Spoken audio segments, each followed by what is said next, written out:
Health is the foundation of every empire. Before you build wealth, build a body that can carry it. Mind strong, Body strong, energy strong, digital block, wellness podcast. no health. No empire.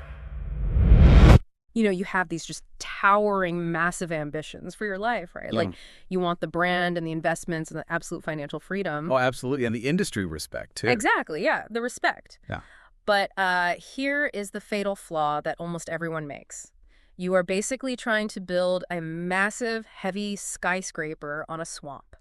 Like building an empire on a totally crumbling foundation. Right. It is. I mean, it's the ultimate paradox of ambition. We spend all our time agonizing over the height of the building or, the architectural design of the penthouse. And we just completely ignore the integrity of the concrete it actually sits on. Exactly. Which is exactly why today's deep dive is going to challenge basically everything you think you know about success. We're looking at this really compelling source called The Architect of Longevity: Building Wealth from Within. It's a great piece. It really is. And our mission today is to completely reframe how you view your well-being. Because this text proves, almost mathematically, that your health isn't just some lifestyle choice. Right. Or like a New Year's resolution to fit into smaller jeans. Yeah, exactly. Your health is the literal operating system dictating your financial net worth and your capacity to lead. And I love that phrase, operating system. Mm-hmm. It's the perfect lens. Because the source material argues that your body is your first business. It's your first property. Like your biological hardware. Exactly. You can have the most brilliant strategic goals in the world. But if your biological hardware is degrading, the software of your ambition simply cannot run. It's just going to crash. It will totally crash. Okay, so let's unpack this, because the core thesis here is that an empire is never built top-down. Right. It's always ground up. Exactly. The text introduces this incredible analogy of your physical infrastructure functioning exactly like a major city. Like if you think about a city, it needs power grid and water systems and communication lines. Yeah. And if those go down, I don't care how beautiful the buildings are, the city just completely grinds to a halt. Which maps so perfectly to human biology. It really does. I mean, your heart is the primary engine. Your lungs are the oxygen delivery system. And then the gut operates as the chemical processing plant. And the nervous system is like the high-speed communication network, right? Precisely. So when you neglect that physical infrastructure, the system doesn't just quietly suffer.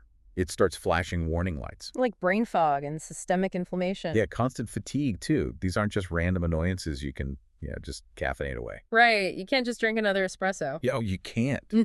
They are direct biological signals from your infrastructure saying, hey, we have a critical structural failure down here. But we totally ignore them. We just push through. And the text makes this striking observation here that honestly hit me pretty hard. Oh, about the cars. Yes. It points out how we treat high-end machines versus our own bodies. Like you would never skip an oil change on a six-figure sports car. No, of course not. You'd never put contaminated fuel in a private jet either. Right. But we run our own bodies on chronic stress, sleep deprivation, garbage fuel, and then act completely shocked when we stall out. To me, it's like downloading a massive high-performance software update into a phone with a totally degraded battery. Oh, wow. That is a great way to put it. Right, like it's just going to crash. Yeah. You are trading permanent infrastructure for temporary speed. That's a really accurate way to look at it. And what's fascinating here is the psychology behind why we do that, why we melt the pistons. Because we can't see it right. Exactly. The source points out this simple, profound truth. We can easily see a car breaking down. We hear the engine knocking, we see smoke pouring out. But human biological degradation is largely invisible. Until it isn't. Until it isn't. You can't look in a mirror and see your cortisol levels chronically elevating. You can't see your insulin resistance building up. So we mask it. We use stimulants. Right up until the exact moment the body forcefully interrupts our plans with a total crash. Which brings up a really memorable concept from the text regarding that fuel. It completely redefines how we look at meals. Right, that food isn't just about taste or calories. Yeah, food is literally information. This is where we get into the actual biological mechanism of health. Like when you eat, you aren't just filling a gas tank. You're handing a set of chemical instructions to your cells. Exactly. The text says food tells the body to either build, inflame, heal, store, or crash. And I want to dig into the how of that. Because it's easy to say eat clean, But what is actually happening on a cellular level when we eat poorly? Well, let's look at highly processed sugars as an example. When you consume that argy, you aren't just getting empty energy, you are sending a chemical signal that triggers the release of cytokines. Which are the inflammatory proteins. Right. Your immune system reads that sugar as a stressor and mounts an inflammatory response. Yeah. Conversely, when you drink water or eat nutrient-dense foods or even just take a 10-minute walk, you are sending completely different chemical instructions. Instructions that say repair tissue or clear out waste. Exactly. Build reserves. Every single choice is a line of biological code. And just like compound interest in a bank account, those daily biological deposits compound over time. So if the physical body is constantly being fed the wrong code and crashing, it's not just a matter of feeling tired. No, it actually hijacks the command center. It's a brain. Right. You cannot separate the brain from the biological soup it sits in. Once that physical infrastructure is unstable, once you are swimming in inflammation and sleep deprivation, your mind starts to glitch right along with it. Which explains how the text redefines mental health. It doesn't frame mental health as just a personal vulnerability or like a wellness buzzword. It frames it as executive leadership. I love that framing. It's so good. It is the strategic ability to separate actual facts from pure fear, and the cognitive discipline to pause before reacting. Because a strong mind is an executive advantage. Every empire faces pressure, delays, and losses. If your mind is untrained and your biology is exhausted, that pressure triggers a fight-or-flight response. You just panic. You panic. Yeah. But if your mind is a strong command center, pressure just becomes neutral data. Okay, but I have to play devil's advocate here. Because we all know wildly successful billionaires, tech founders, Wall Street titans who sleep maybe 4 hours a night. Right, the ones who eat garbage and never exercise. Yeah, and they run their entire lives purely on anxiety, adrenaline, and like caffeine. If this physical and mental foundation is so mathematically essential, how are they building these massive multi-billion-dollar empires? Well, that is the classic survivorship bias argument, and it's a really crucial point to address. What you are seeing with those founders is someone running on a massive accumulation of biological and technical debt. Okay, so they're borrowing against their future. Exactly. Yes, the human body is incredibly resilient. Cortisol and adrenaline can absolutely override the system to keep you hyper-focused for a few years. But it is a physiological debt, and the interest rate is astronomical. So when the crash comes for those individuals, It isn't just a weekend of feeling tired.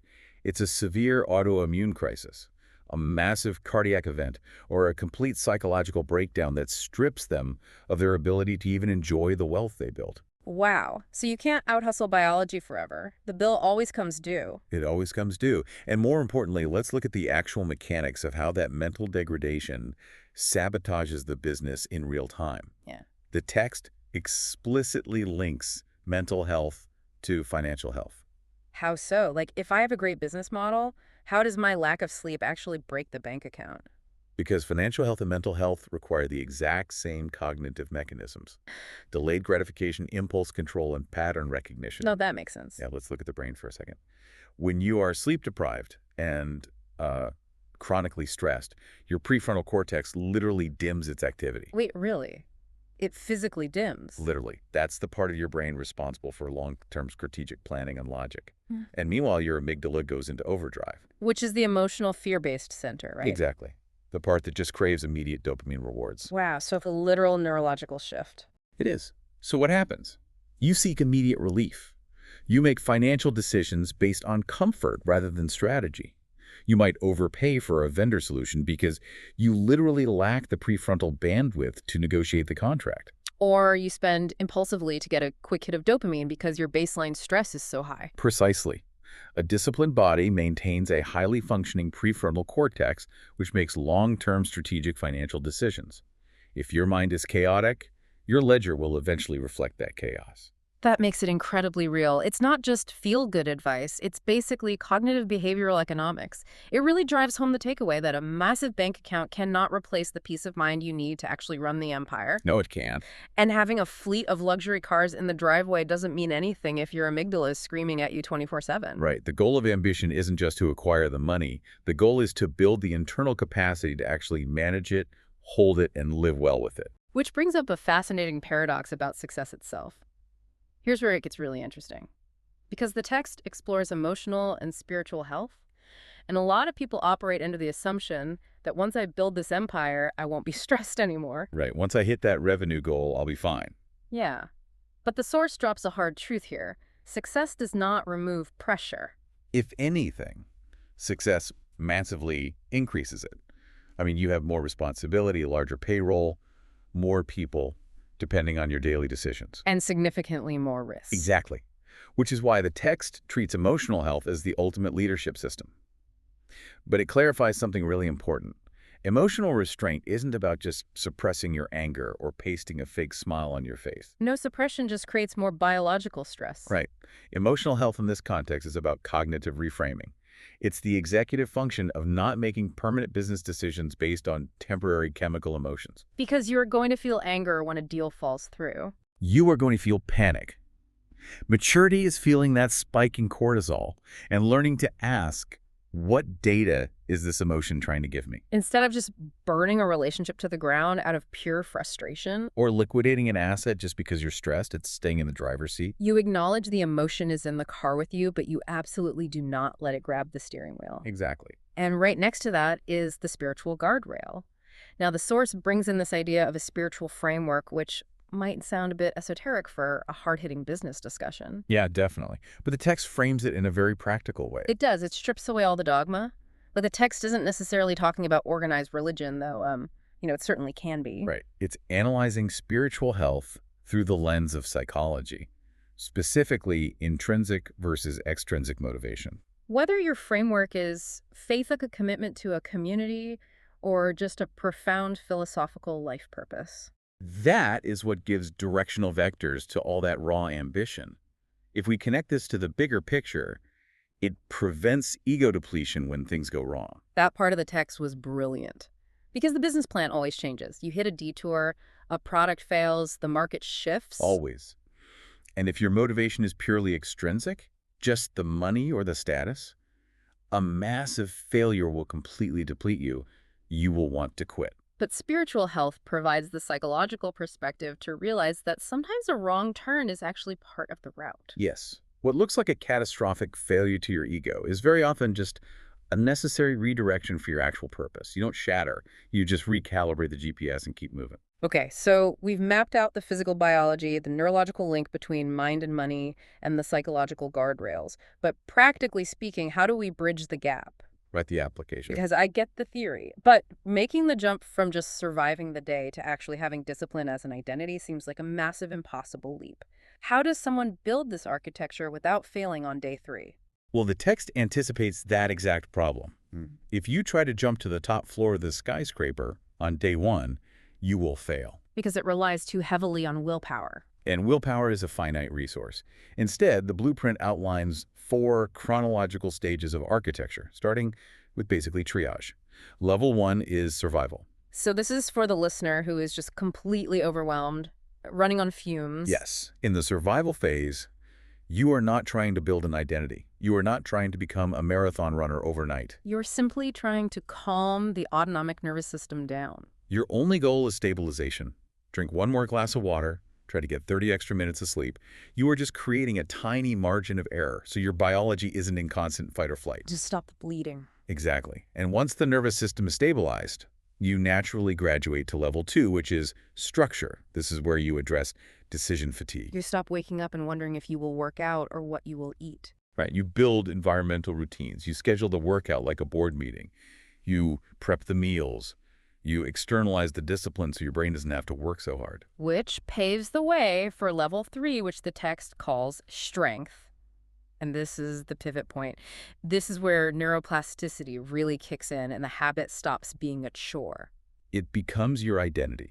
You stop negotiating with every single impulse. That is the key phrase. You stop negotiating. You don't have an internal debate at 6 a.m. about whether you are too tired to execute the plan. You just execute because it is simply who you are now. The same way you don't debate whether or not to brush your teeth. And that leads to the final stage, which is expansion, true capacity. Yes, your health is no longer a checklist. It is an active humming generator fueling your empire. You have surplus energy to build. Right. You have the prefrontal bandwidth to lead your team with patience.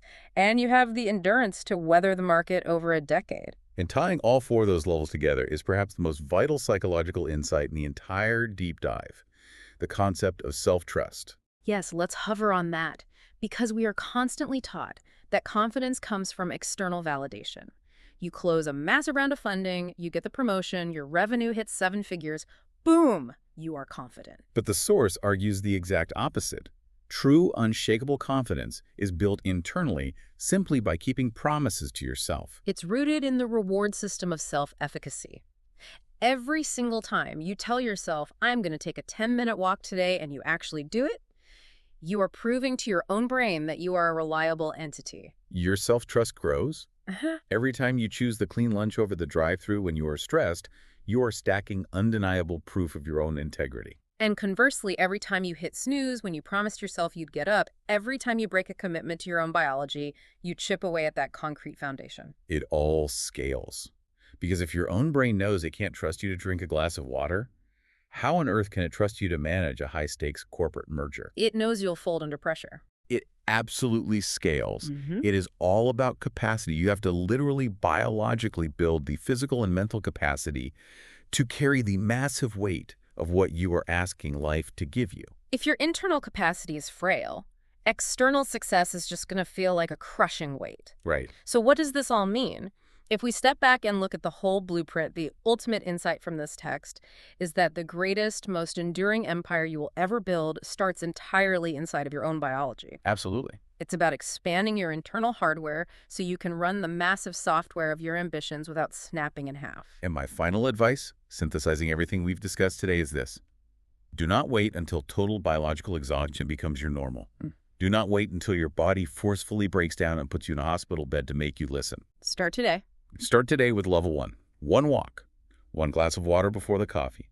Prove to your nervous system that you are back in charge. Change the direction. Prove you are in charge. I want to leave you with one final provocative thought to mull over as you get back to your day, and it builds on everything we just covered. Let's hear it. Think about the phrase spending your energy. Like if you're building a business, you treat your finances with incredibly strict budgets, right? Of course you track every single penny. Yeah, you demand a return on your investment, you run profit and loss statements.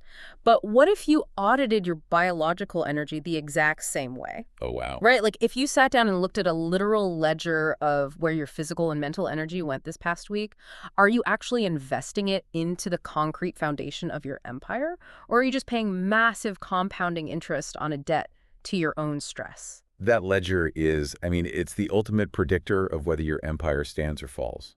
Exactly. Because you can want the brand, the investments, and the freedom all you want, but none of it matters if the ground beneath you is caving in. Audit your energy. Protect your operating system. Keep building your empire, but remember, you have to build it from within. Thanks for joining us on this deep dive.